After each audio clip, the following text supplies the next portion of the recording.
ewo ho Global FM so ewo ho Sharp FM Watakrade Enshoma 92.1 Krankwanta Boom FM Jiasekan Jinyami 107.7 ewo Sampa Nananom 92.5 Half Ghost Western Radio Lembeleke FM so ewo Bazangligi FM Ball Rich FM Asinfo so High Radio Pechem and watching OT Radio so wadmo asomu ewo Dambai Wimpan Sampan Widi FM ewo Pussy Gabunu FM Sunyane Sunset Radio 4 wam ekramo ene ejwe na nyansapo 89.9 FM womo Shama Gateway Radio 98.1 womo ewon Kwanta South Anapo FM 105.1 hafu Kenya se Niwasi Radio 89.7 womo so asomubi Atom Local FM asase trenzima elembele wo krom enwechino Vinci Radio ni TV ewo Dunkono Fen Apo 68 FM Virginia Daisy Radio Italy Adamfopa Radio ewo UK OPD Radio so ewo UK Loud Silence TV ewo USA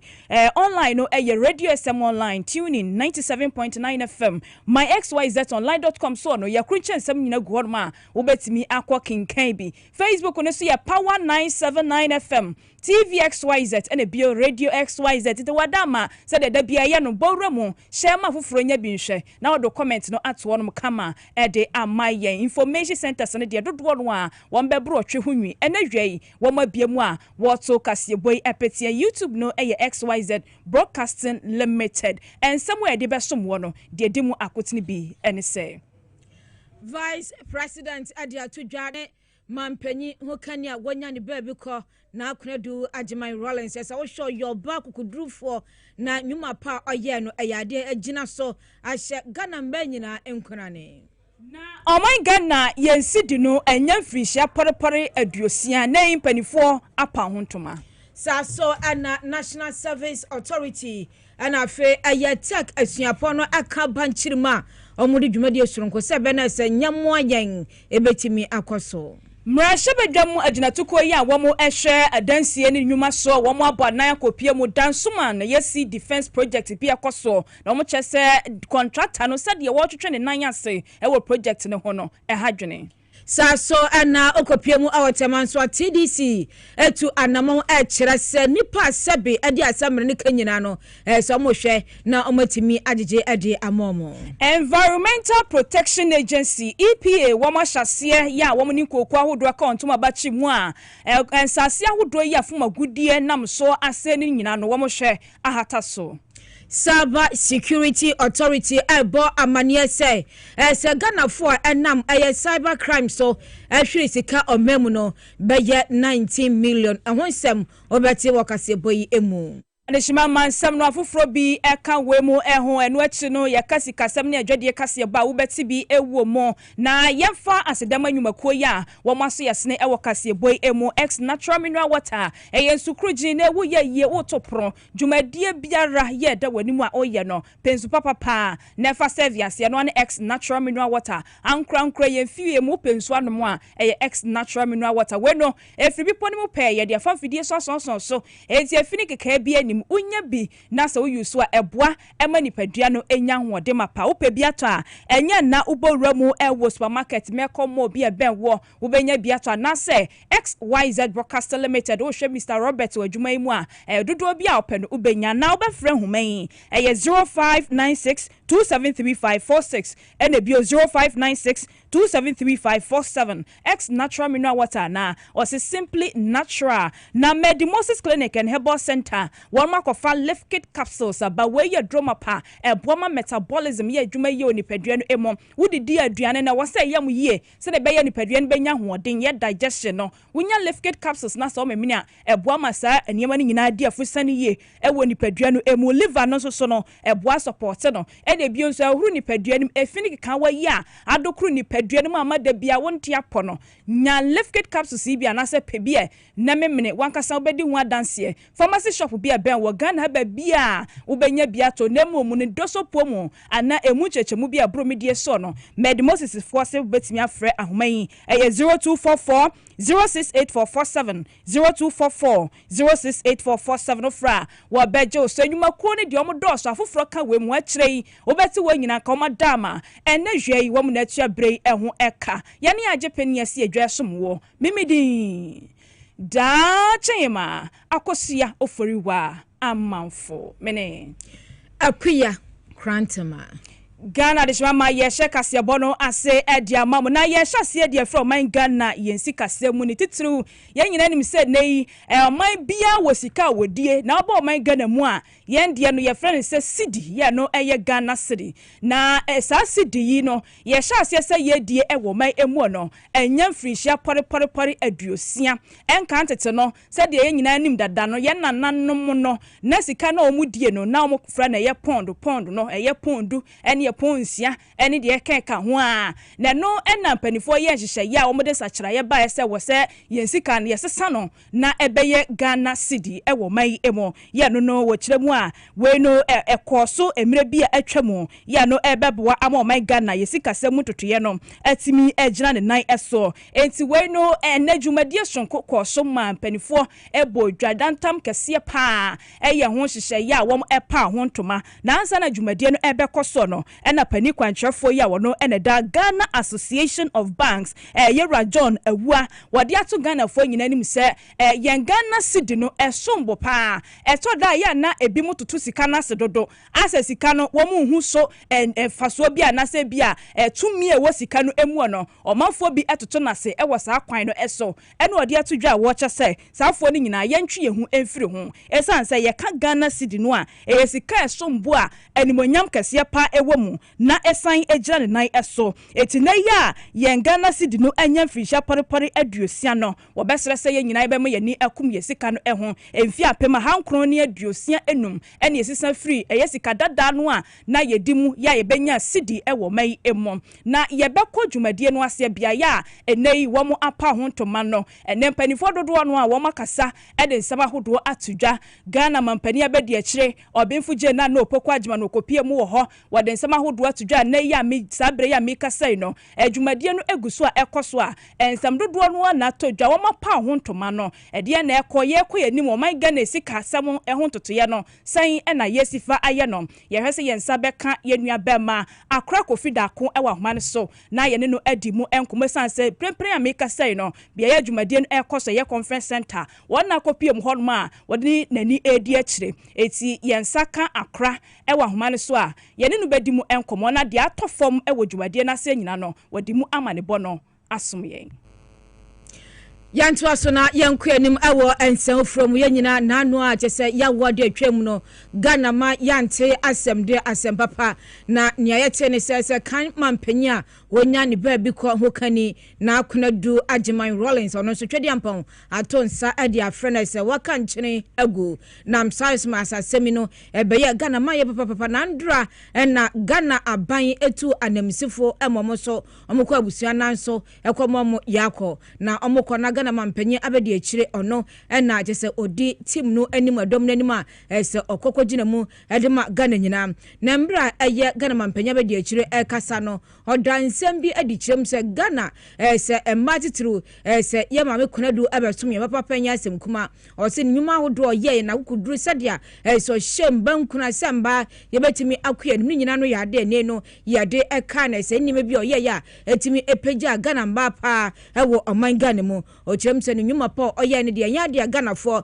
ye dwure ebefi de birada na mom no ayade a ne obre ode ba 31 makuo ni ade nyina no ayade a hye embankuna na enye asem kuma na nsem a ye maame ade tu dwa wo mbra dom no ekohia no mama yentie bi we da 24 ka wa sen bi o mo say we de due na menu if say aya sama ato ye nyina enche pi yenso yanti asamda na me krupo de na meni ha weekend de na ba bedue so bebia me obia mete sa sama ato ye nani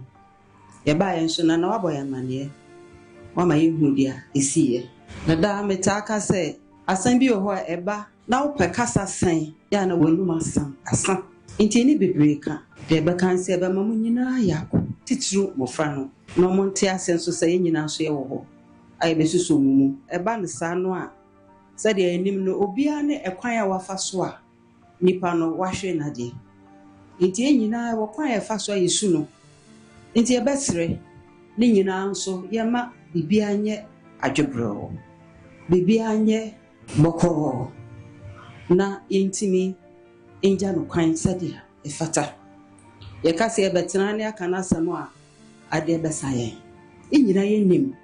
ade a wɔyɛ enyina yɛnim ɔbra wa enti de bɛka ne sɛ yɛbɛsrɛ Nyankopɔn ɔmfa no nsie na ɔma yɛn nso so akokoduro de ɔyɛ a yɛpɛ ya yɛnim sɛ yɛbebrebe no yɛntoa so na weno aye mampanyi abedi akyirɔbenfo na eye opoku agyeman na yɛte ne nkanu akyi no twerɛfoɔ ɛma NDC amioko no owura eye fifi fiavi kote enso ade nsɛm sɛ atudwa unsuccessful. I would rather say that maybe the time was exactly what made it a bit difficult because clearly, even on her part, you could see clearly she was ready. Because we've constantly said that the role that she played is really founded this party, making this party great and strong. Despite the difficulties that came along the way, we needed to ensure that we placed those behind us. I'm happy that at least during her time, this effort started, and she obviously embraced it. We were hoping that the 5th anniversary of the founder was a time where we were going to bring a culmination of that whole effort. But as you said, man proposes, God disposes. But I'm happy that at least during her life, she could see that effort happen. So that clearly made her to feel that all the work that she's done in building the party has not totally been ignored, and she has made it. na we ayansem owura fifi avikote oyatwerɛfoɔ ma NDC amioko no so editujwa na yensan kɔ yɛkyi fa CD at 60 ya enei empanifo apa ho ntoma ɛwɔ mai Ghana emu no panipa ya wɔ no any governor Emma Bank of Ghana Dr. Johnson Asiama wakasa de nsɛm atudwa. Under the leadership of His Excellency John Dramani Mahama and Her Excellency the Vice President, and through coordinated, difficult, but necessary policy actions, I'm happy to say that Ghana has turned a decisive corner. And indeed, the evidence is compelling. Headline inflation is now at 9.4% as of September 2025, and we expect it to end the year even far lower. The city has appreciated by 37% as at October 17th. And according to the World Bank, it is the best performing currency in sub-Saharan Africa for the first 8 months of 2025. Our gross international reserves are currently around $12 billion US, which is providing a robust cushion against external volatility and restoring our investor confidence. So these gains are not by accident. They are the result of hard, sometimes unpopular, but principled decisions that we've had to take. Fiscal consolidation by government, a tight monetary policy stance by the Bank of Ghana, and renewed confidence from the investor community and the Ghanaian public. And so today, as we celebrate 60 years of the city, we do so not out of nostalgia, but from a place of hard-won stability and cautious optimism.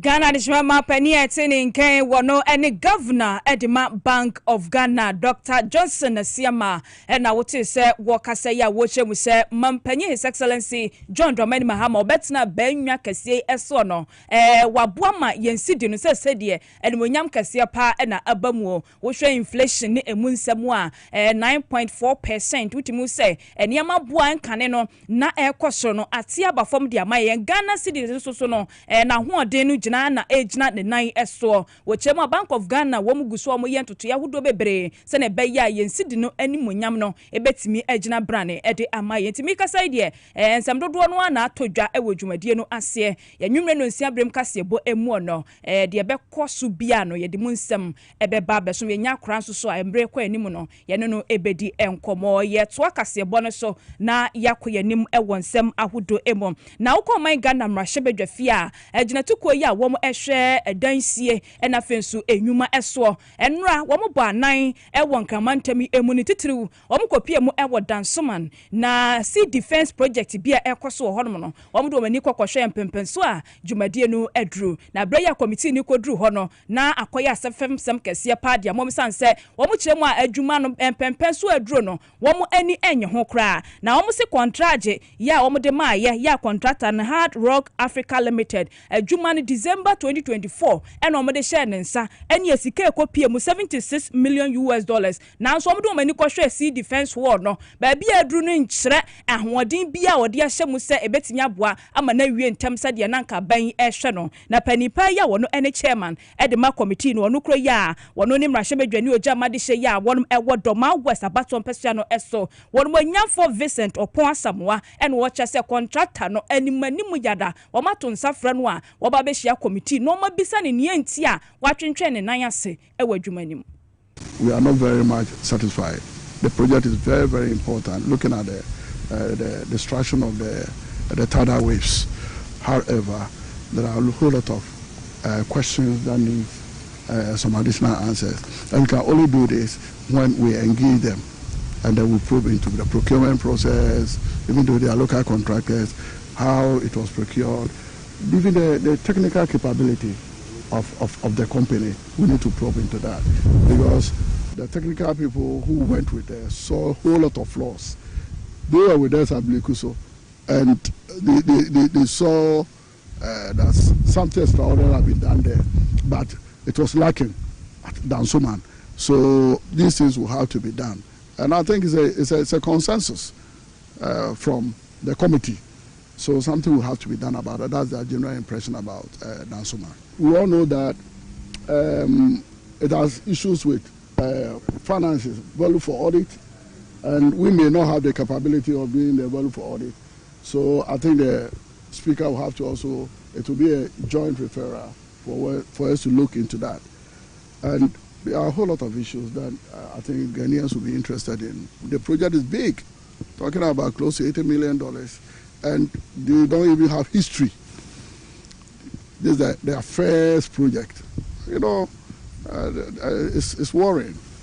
It's worrying. So that is the situation now.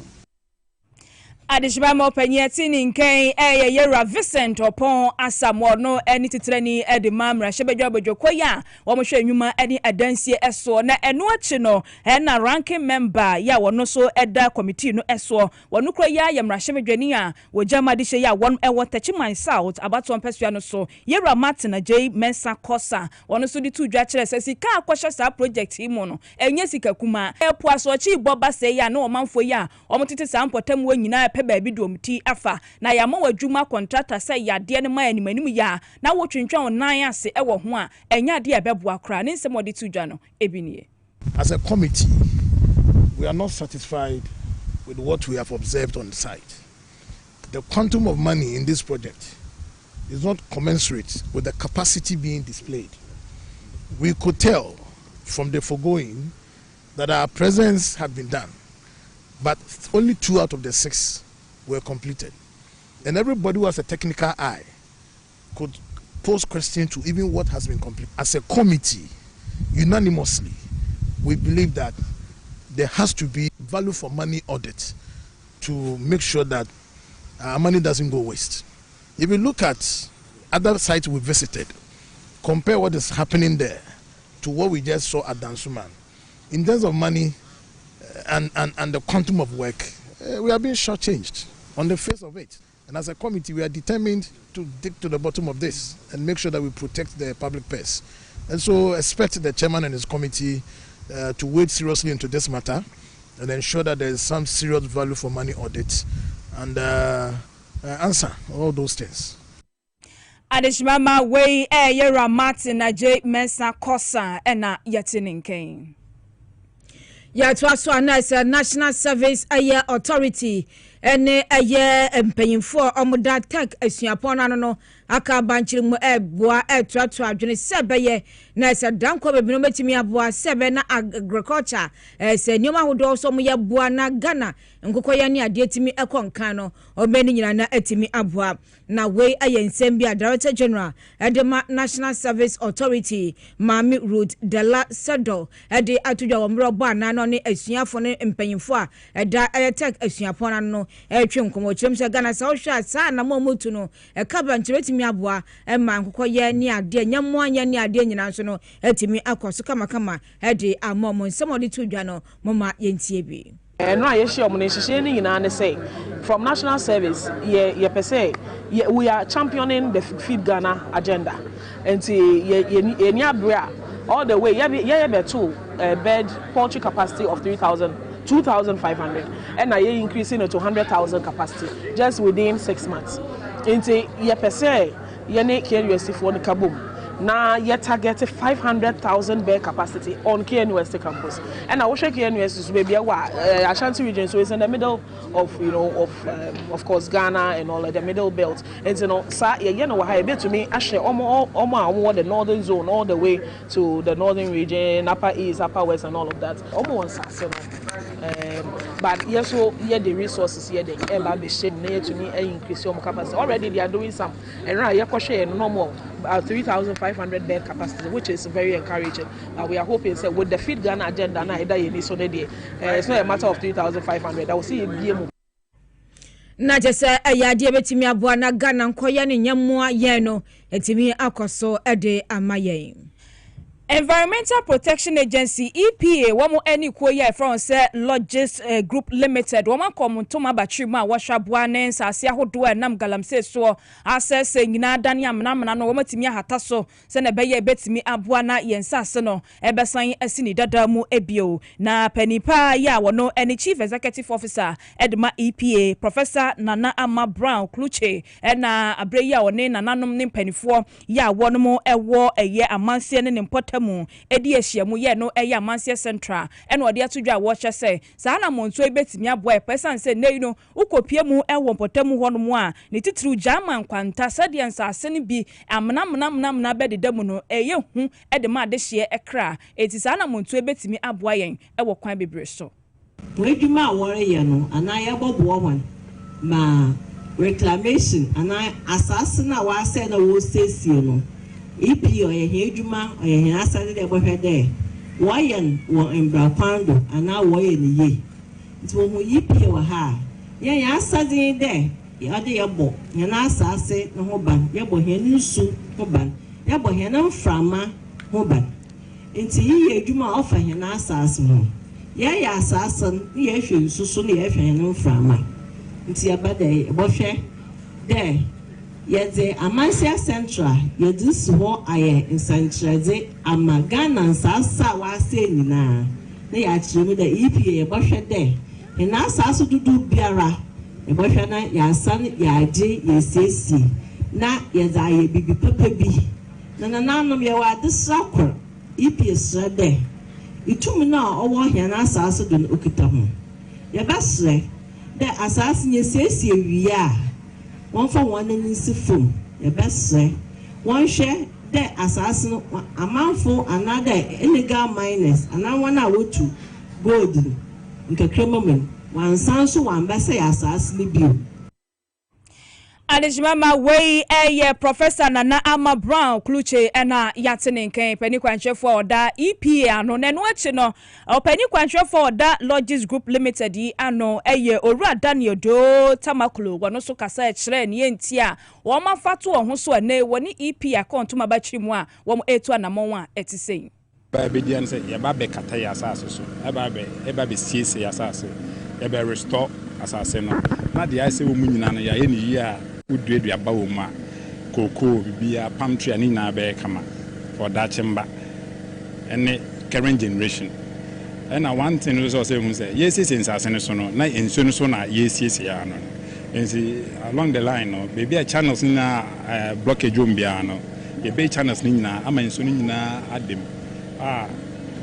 that ye betimi asa enso no anom onti say say yeba be reclamation yeba be restoration say e na akoda ne say ye galamsey no eno de enyo ntine yeba say ba be siesie de asay no yeba be siesie na yensan be say enkan Ora Daniel Do Tamakulu ena yeti yenke wono ni pani kwantrofo oda Logist Company Limited ano.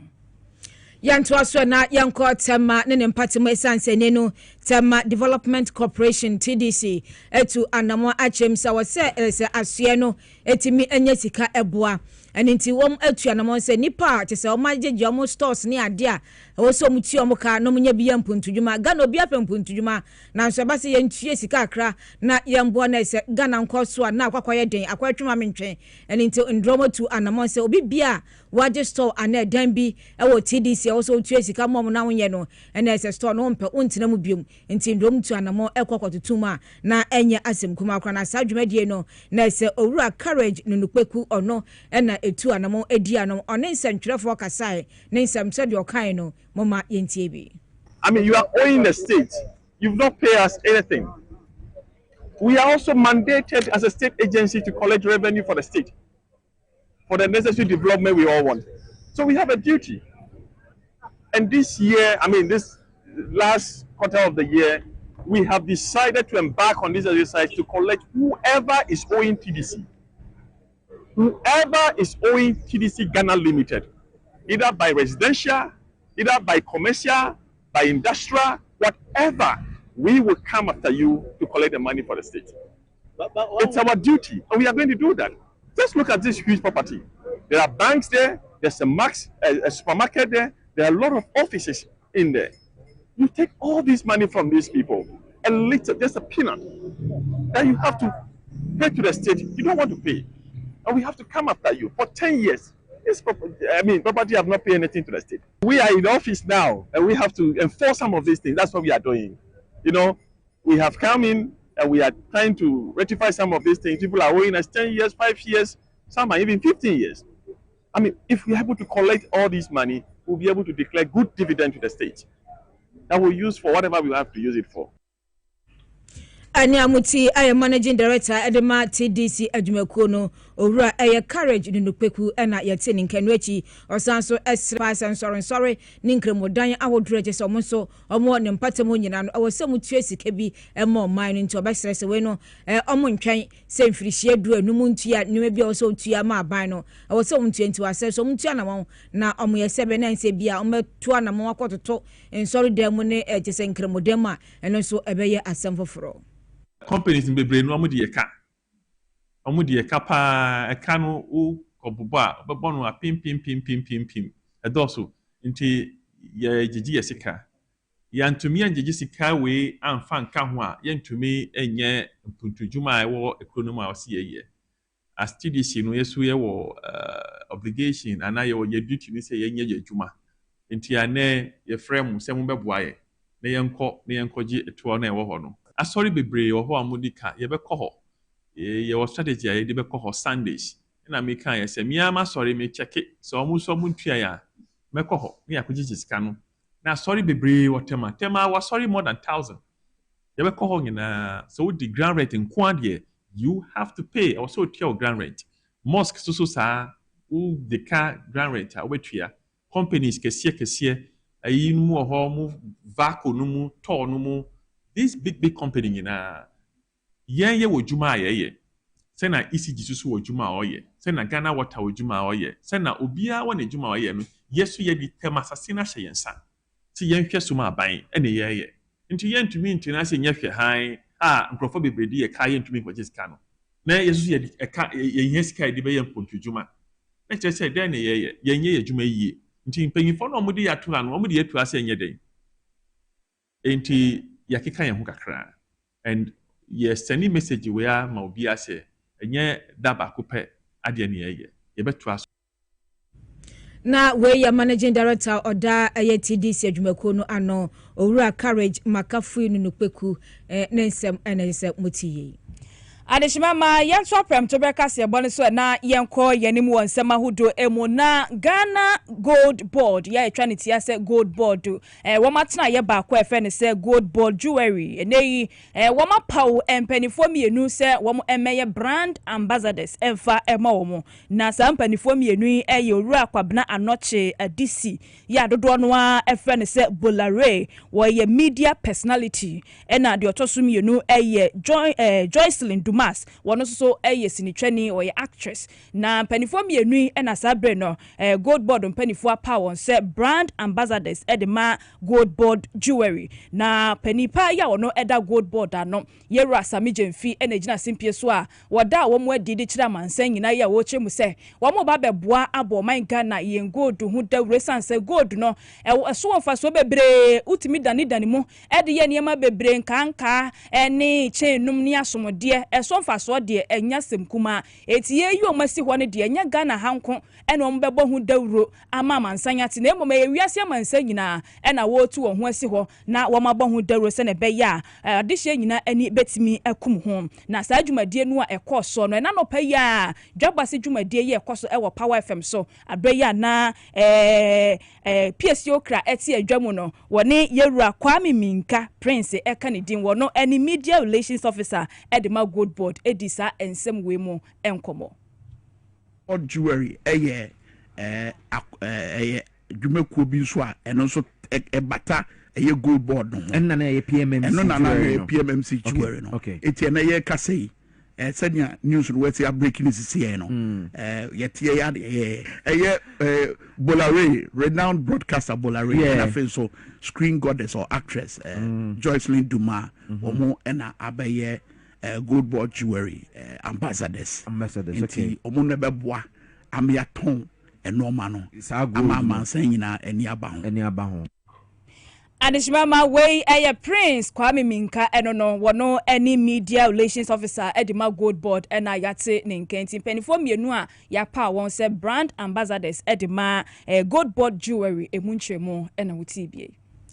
yanto aso na yanko ensehu from na Cyber Security Authority edia tudwa achrem sese afi January bosome no ebepem September munko ano said your manfo etwi o manfo di ewo abefo ntentanka sie no enya asem kuma o sese ama tese eka befie no be 19 million Ghana cedis no so asema hapa to behwe na esi obu afaso yira kata majesanya asem kuma kura na o de sansem tudwa ombra na okasa ewo international conference ewo formation system and emerging technologies dwumadie no ase ho na oda no edise nei ni bebre na na ekoso a enye asem kumanti enhwe na dise Ghana fo nyina yentu ehofo na no na owura Jake France ono so no oye head cyber security technology standards da nsem di said o kirekirim no moma yentie bi AI, artificial intelligence, quantum computing, robotics, cloud infrastructure, the Internet of Things and blockchain are redefining the way we work, learn, govern, and interact. However, these opportunities come with new vulnerabilities. The very technologies driving innovation are also expanding our exposure to cyber threats, misinformation, data breaches, and digital inequality.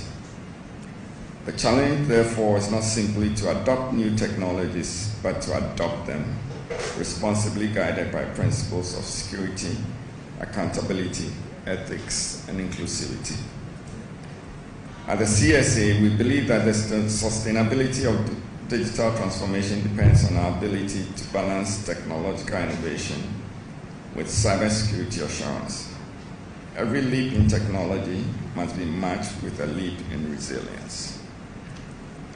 The rise in connectivity has been accompanied by increasing cyber threats. Between January and March 2025, CSA recorded 305 cases of online fraud, up from 194 in the same period last year. The financial losses in that span grew from about 2.4 million to 4.4 million Ghana cedis. Losses from online blackmail and sextortion have also surged. 155 incidents in the first 4 months of 2025, with financial damage approaching 500,000 Ghana cedis. nearly 5 times the amount recorded during the same period in 2024. From January to September 2025, the CSA recorded a total cybercrime-related financial losses of 19,313,000. Na we ayora Jake France ono na oye penya oda cyber security technology standard ano na say yetinin kan. Yet also na yanko piemu ewa to yamantam no emu eye western region na pani kwantrefo abedi akire ya wono enehwe rent control so ewo mantam no emu nei wosre Ghana mampanyi His Excellency John Dramani Mahama say wom ehia rent commissioner ewo mantam no emu esan se mprempren ya ye kasai no wom ni obi otesa ewo honom na sese ye sa akonya na bedampan no amomu dwumadie no etosini ewo ho encherimanim ya mampanyi enyina ne mudie so na wompa obi a obeye rent commissioner ewo mantam no emo na pani abedi akire yewura courage call who suno wono ena no pa ya yenuanom sharp fm morning show so abre ya na benyin pencil eti adwamo wode sansem etudwa rent commissioner no ono na carry that administrative authority. So now you won't be that. This is a more rent commissioner. Rent commissioner. Or no, Ministry of Housing, and I say yes. I was a president, and I was appointed rent commissioner. But that, of course, has to be done through the cabinet, which is, of course, through the ministry. Okay. And as part of President Mahama's resetting agenda, no, are you sure that within this 4 years of President Mahama, rent control can come back to life and work as is being expected of you? You see, I'm not a politician. I know you are a civilian, yeah. And we do the best we can. Like I mentioned, we embarking on. Adishmama pani etini nkan wode courage call who sunu wono any pani abedi eche ya wo hwe rent control so watoye mantam no emuntu oni yenuanom sharp fm4 ene di sa enkomoyi enanope ya yanto aso na yenkopiemu ewo eye kaswa ne mpatemu a na ese wutu senya is na no na ese National Democratic Congress NDC ese voter diaspora caucus ese inkrabata hono so no ese akaka ho abom ni nyina no omosre se ne no ese dia grassroots insensem ekono omesese mpanyinya bremo na ese bibia fa NDC amyeku no omomu wo fam eboaye na campaign course na Ghana 14 nsem ase na ne NDC amyeku no ewo akonwa so no so metimi abone nyoma hodo nso no akoyie ede amom na sansemi no ese sedia eye general secretary na fe eye regional coordinator ede makoyi ede tudwan moma yentie bi yen voter diaspora wo yire won koye ejuma den e ma vote na appreciate ye ba ya kasei ye bebre yedi ya kakra every say community le pa iwe no ase ya hweye ya gaya ne hweye we na be fre na of conclana onewa akabibi yedi ya yendodo ye ho na fe yenka ye ho mum ne nya dwumaden na ye mpanyifo no so ye nhwe ma ye bre enye kwa ba no ne meka ne se grassroots for no mo ye adwuma titru voter diaspora caucus members no bibi ebebe bia o mo ka o mo ena se si anso ese obi enya post nti e fre na wo mfa omunya ne fi o mo nnem esan se sa na ne ye o mo da omo ni beto no o mo da abotin na wenu aya nsem ese eye voter diaspora caucus nkrabata wo ewutu senya is nsem na yatiye Yet also na ye di asidama nyumako ya womaso ya sene wo Kasiebo emo na mega cash lucky box no ye kwaso abonka ese obenya sika gu botom ene wotu ba kubia no a eye 10 Ghana cedis pe enti why you ready so be win big dia na wafa mobile phone no eye star 426 star 5 hash star 426 star 5 hash network bia so wodi etwagu mu sa 10 Ghana cedis ya we no eye mega cash lucky box no ubedi sika ahodoɔ bebree bɛyɛ 10,000 Ghana cedis umpe we na apɛdeɛ NLA wɔn do wɔn stamp no atim so nti we no ɛnyɛ kwankyɛn gro bia minsa ka ɛno so egu so a ɛkɔ so ɛwɔ sɛ wɔn nsa ɛka sika eti wofa mobile phone no a na wahyɛseɛ na wabɔ ɛyɛ *274#, select Power FM di hyehyɛeɛ no so ɛno no twa baako bi a 5 Ghana cedis etu betimi ato agum bebree sika bi a obi a ɔde afa gum esan sɛ we sika no a ɔba bedi no ɛnyɛ sika aketewa wobɛnya sika gu botomenche bia so na weekends no aduru hɔnom na yɛnyina yɛkɔ na yakɔ akɔgye ani enti wo dial a ɛbɛboa mo anya sika ɛde agu uboto we yɛ sika ba fie mensaka promo no ɛna yɛde ba wakwan mu NLA wɔmdom stamp atim so 50,000 Ghana cedis ubenya ɛde agu ubotom unya mrumfisha du nwɔtwe a yuhu efrisa agro we emo na dental step mother care say yanka cha wofo nyina say uyo ofo timi kasa brain open yema papa de ama obofra no a na waba na beje wo de nkwada nta de ma mema de wo pe bicycle no tricycle no enu achi baby cot car seat baby walkers high chairs ene bi onso so no baby bouncers ne diapers no open breast pumps anase nkwada nuane no a dental step mother care for chese omne yema ne boda fomboko enu achi kran so eye papa no Ramu was Pinterest Road or Benpo Gas Furniture no one Absa Bank no and a dean shading man now 0244 238 and a bio 0245 681085 for fra dental step mother care one more bejo so adishima yejina wesun yetwe hu taw aja aboafo nkratwa ba ye ba ye de adwadie ni sikasem Kasiebo and a beto amso.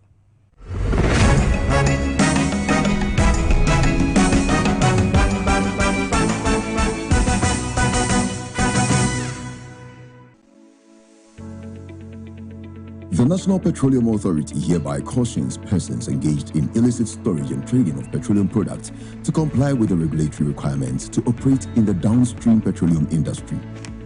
The NPA Act clearly stipulates that no individual shall engage in any commercial activity related to the importation, exportation, re-exportation, shipment, transportation, processing, refining, storage, distribution, marketing, or sale of petroleum products in the downstream industry without first obtaining a license from the NPA board. Failure to secure the necessary license and properly regularize operations will result in confiscation of petroleum products, prosecution under the law, and decommissioning of facility. For more information, contact the National Petroleum Authority on 0302 550 380. You can also visit our head office located at Jolu of the N1 Highway or any of our regional offices. Na ede na ya obayi a oda former son ye funu mu Oh Mr. Entry also yare ya titi me ben fie pi nanso ne yam nyono da se me chew no ahodo amato a me hunu hwe a ebe ya nwanwa menyi ni se what ulcer tamfo hexa capsules any hexa mixture yanum bom kotia ulcer no bia ma no anom anka ne ho ato no dadaada ulcer dro de eno ani hexa capsules any hexa mixture ankom ni nkyeremu ulcer ye kura eto ye funu ene ensunu mu etuma wo ye funu ekeka wa wogire ho a enyi ulcer etumi ema wo ye cheko ebra nyamaji medwa America sebu ebro midin edekufi abrantie ye konseni mu a Bank of Ghana governor Dr. Johnson esiama area tuja oche mu say ade a imprinting se obehwe se na cedi no etumi aman homre so ejina ne nanso ani na enam se Ghana pehine His Excellency John Dramani Mahama wa hwe ene niama etutu akwam afi apampenfo a womudimu enunti ene nam so ama sesei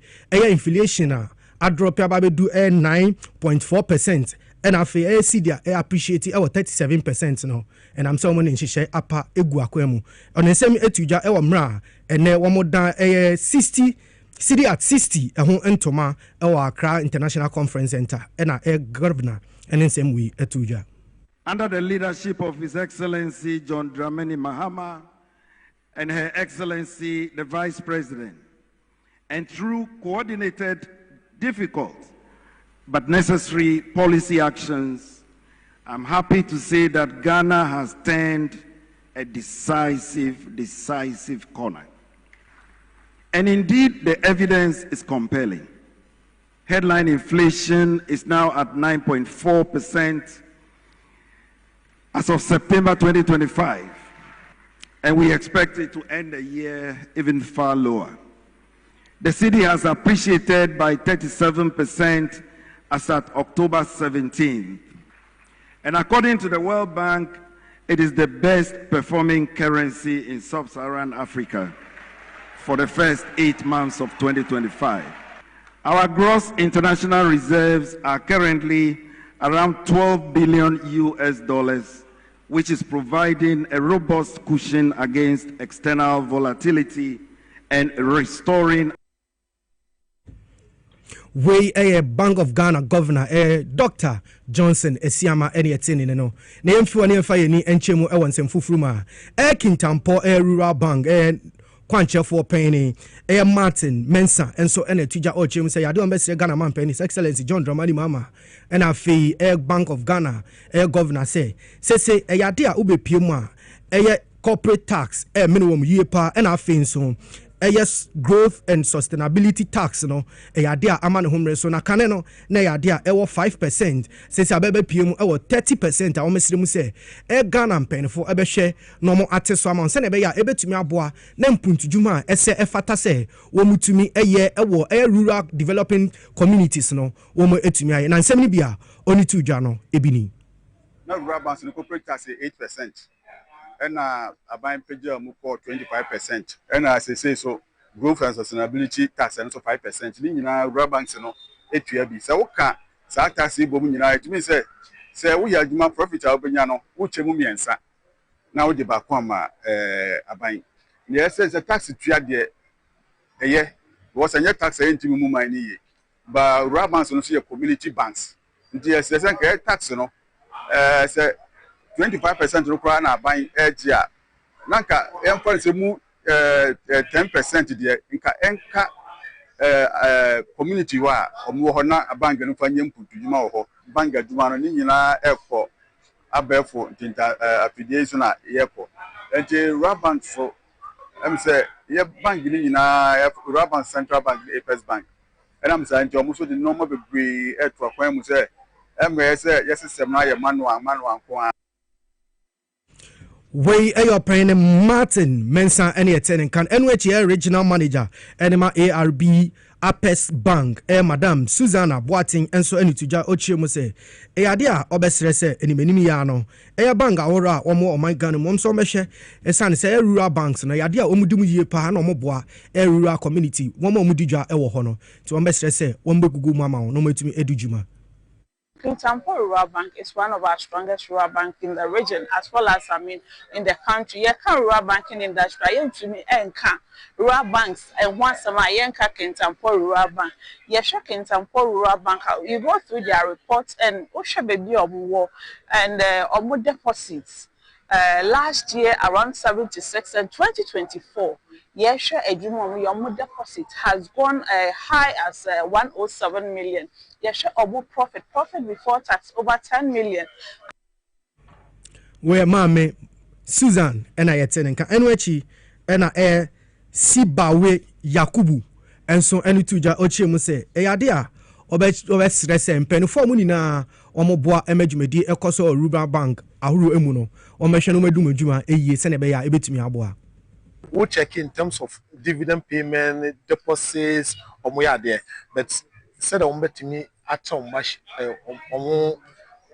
atabaimu na benefit no local economy no. To say microfinance no ye betre na yama akodu the lowest level so microfinance no better anka spread it microfinance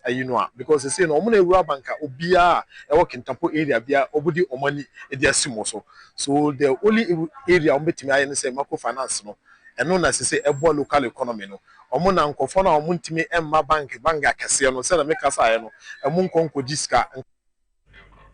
We a CEO Animal Rural Bank for Omo Kintampo ononso eno ne sansem etuja. Aha ena yede AJD na fiska sem mo amane bonina ABC. Kofi yabeda senti Kofi abrantie na wote ne nkan ewie hadeshima ma na ye gina no so na ye de ewia prem to breakfast ye boy de besum woni nyina asi asedanko ma news team no ella opoku ama poma checheku akra Kofi da kon eno achi no majority ene bio nsusu no Fred Green womo ebo adwuma ewe newsroom hono pa na oba MC anso so director no eye Ralph ena bio nsusu no Peter Kranten na nakisi ena Emmanuel Nete womo so bo adwuma Abbas mu nyina etuatua MCR womo ebo adwuma den de oba camera so a osofo Prince woni edi eni wili ena ejina kire edema ye Elizabeth Egu Adama ena osiesie yen so yaje penie esi adwa esom wo mimidin da chihima akosia oforiwa amanfo mene akuya Krantema yada mu nyina se amamomo ene hwe ene tie